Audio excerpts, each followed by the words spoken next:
This tutorial is on writing formulae for simple ionic compounds.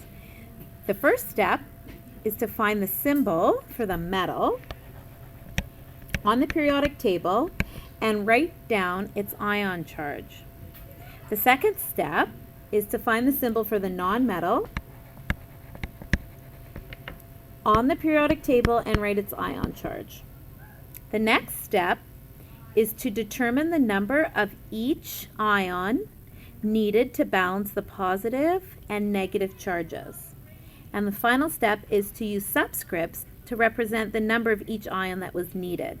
So we're going to go over a few examples. The first one is lithium fluoride.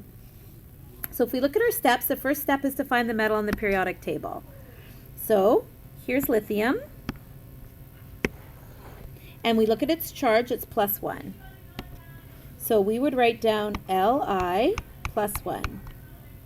Next, we look up fluoride on the periodic table. And we can't find fluoride because remember, the ending's been changed.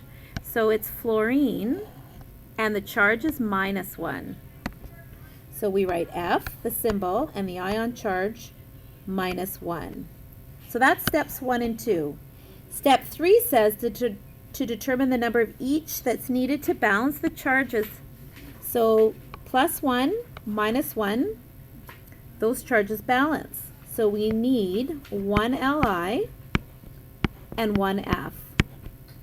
We don't need to write the 1 because it's understood like in math. So the final formula will just be LiF. Okay, let's go over a little harder example. Barium chloride. Go to the periodic table. Find barium, it's a metal, it's on the left side. The symbol's Ba, the charge is +2. Ba +2. Then we look up chloride, which is chlorine, and it has a charge of -1. So if you look, the charges don't balance this time. So we need to figure out what we would need to do to balance. So we have a +2 and a -1. So in order to balance, we need to add another negative. So if we add another chlorine atom, -1, we have +2 charge on the metal side, and then we have 2 -1s, which would be -2 on the nonmetal side. So now these two are balanced. So we would write the formula with the little subscript. So we have 1 barium. And how many chlorines? 1, 2. So we put a little 2 subscript. But remember, we don't need to write in the 1. So the final formula is BaCl2. Okay, let's go to another example. Potassium oxide. Go to the periodic table. Potassium's a K +1. Oxide is an O -2, that says. So we do K +1, O -2, and we look and see. So that's step 1 and 2, finding the symbol and the charge, finding the symbol and the charge. Now we have to determine the number of positive and negatives we need. So if we look at this one, we've got O -2 and K +1. So in order to balance, we're going to need more positive charges. So we would add K +1. These have to be written identical.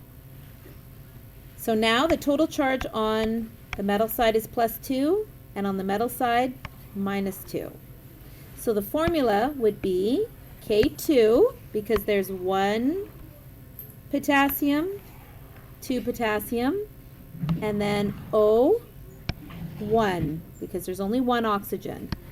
So the formula is K2O. So the final example here is scandium oxide. So this is as hard as they get for today. So we're going to look for scandium. It's +3, and oxide is -2. Sc +3 and O -2.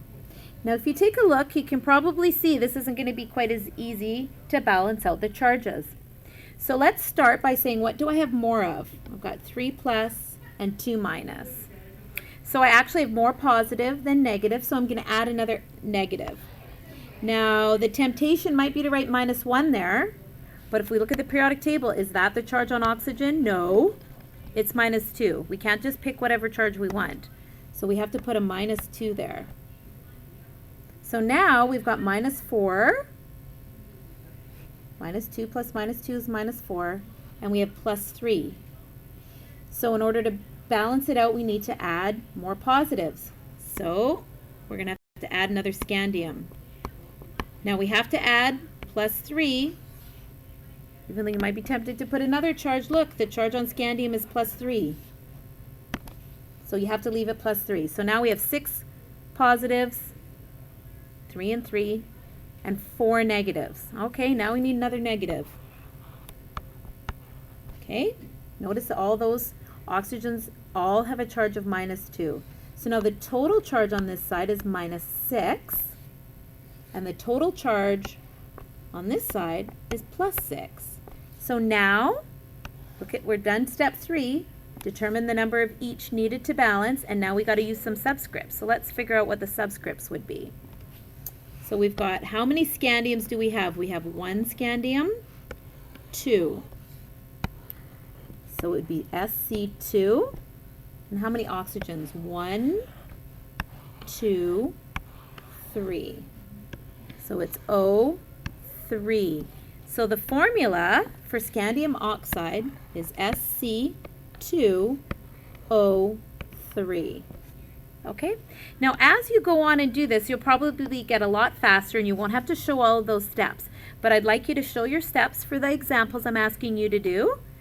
Okay? And then when you get to the assignment, you can show as many steps as you need to get to the final answer. So try the following skill testing questions, show them to the teacher, and then pick up an assignment to complete. Good luck.